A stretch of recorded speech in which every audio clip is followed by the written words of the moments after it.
ડભોઈની સરકારી હોસ્પિટલના કમ્પાઉન્ડમાં વરસાદ માપક યંત્ર રામ ભરોસે. ડભોઈ શહેરની સરકારી હોસ્પિટલના કમ્પાઉન્ડમાં ચોમાસા દરમિયાન વરસાદની નોંધણી કરવા માટે જે મહત્વનું વરસાદ માપક યંત્ર લગાવવામાં આવ્યું છે તે હાલ તંત્રની ઉદાસીનતાને કારણે ખસ્તા હાલતમાં જોવા મળી રહ્યું છે. યોગ્ય જાળવણીના અભાવે આ મોંઘું સાધન ધૂળ ખાઈ રહ્યું છે અને તેની આસપાસ જંગલી વનસ્પતિનો જમાવડો થઈ ગયો છે. અગાઉ આ યંત્રની ફરતે રક્ષણાત્મક રેલિંગ લગાવવામાં આવી હતી, જે હાલ ગાયબ છે. રેલિંગ ન હોવાથી સાધન અસુરક્ષિત બન્યું છે. યંત્રની આસપાસ મોટા પ્રમાણમાં જંગલી ઘાસ અને ઝાડી ઝાંખરા ઉગી નીકળ્યા છે, જેના કારણે યંત્ર સુધી પહોંચવું પણ મુશ્કેલ બન્યું છે.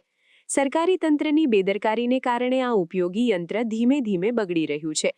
જો આ જ સ્થિતિ રહી તો આગામી ચોમાસામાં નવું યંત્ર વસાવવાની નોબત આવી શકે છે. ડભોઈના જાગૃત નાગરિકોની માંગ છે કે જો આ યંત્રની આસપાસથી તાત્કાલિક ઝાડી ઝાંખરા સાફ કરવામાં આવે અને મજબૂત બાઉન્ડ્રી કે રેલિંગ ફરીથી લગાવવામાં આવે તો સરકારી નાણાંનો વ્યય થતો અટકી શકે છે. અત્યારે આ યંત્રનું સમારકામ અને સફાઈ કરવામાં આવે તો આગામી ચોમાસામાં તે ફરીથી સચોટ માપણી માટે કામ લાગી શકે તેમ છે. તંત્રએ જાગવાની જરૂર છે. સ્થાનિક નાગરિક તંત્ર દ્વારા વહેલી તકે આ અંગે ધ્યાન આપવામાં આવે અને આ સરકારી મિલકતને બચાવવામાં આવે તેવી આશા રાખવામાં આવી રહી છે.